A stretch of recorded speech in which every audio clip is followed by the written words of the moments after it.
दिन तातुछि संध्यारे बर्षुछि असह्य होछि गुळगुळी उपकूलवर्ती अंचल आउ 3 दिन असह्य तातीय गुळगुळी लागि रहिबो एभली पूर्व अनुमान करछि आंचलिक पाणीपाग विज्ञान केन्द्र सेपरि राज्यर किछि जिल्लारे आगामी 7 दिन पर्यंत बिजुली घड़घड़ी सह वर्षार मध्य अनुमान करा जाउछि झटका पवन बहिबा संभावना रहिछि गत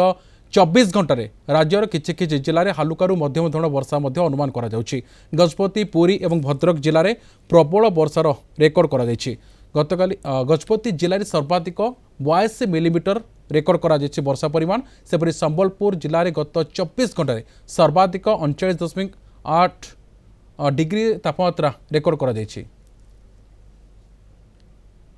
जदि देखिबा गत 24 घंटा रे पूरा राज्य रे किछि जिल्ला रे हल्का मध्यम धरणर वर्षा रेकर्ड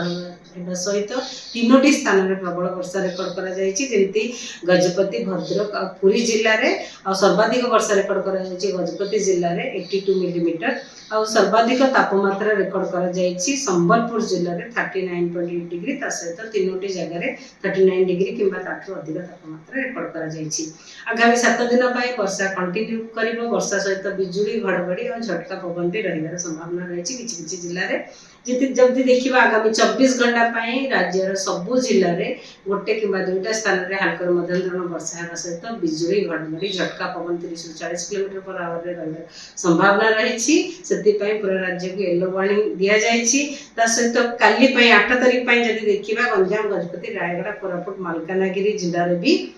हल्का मध्यम धरण वर्षा सहित बिजुली घड़घड़ी झटका पवन 30-40 किलोमीटर पर आवर रहिबार संभावना रही आगामी 3 दिन पर्यंत कोस्टल डिस्ट्रिक्ट आमर उपकूलवर्ती अंचल जिला गुड़िक गुळगुळी लगी रहिबो हॉट एंड ह्यूमिड कंडीशन रहिबो सेते पय लोक मानको सावधान रहबा पड़िबो आ जदि देखिबा कोस्टल डिस्ट्रिक्ट जोउडा कि हमर गंजाम गजपति पुरी नयागढ़ खोर्धा कटक जगतसिंहपुर भद्रक जाजपुर बालेश्वर ये सब जिला गुड़िक गुड़गुड़ी रहिबार संभावना रही।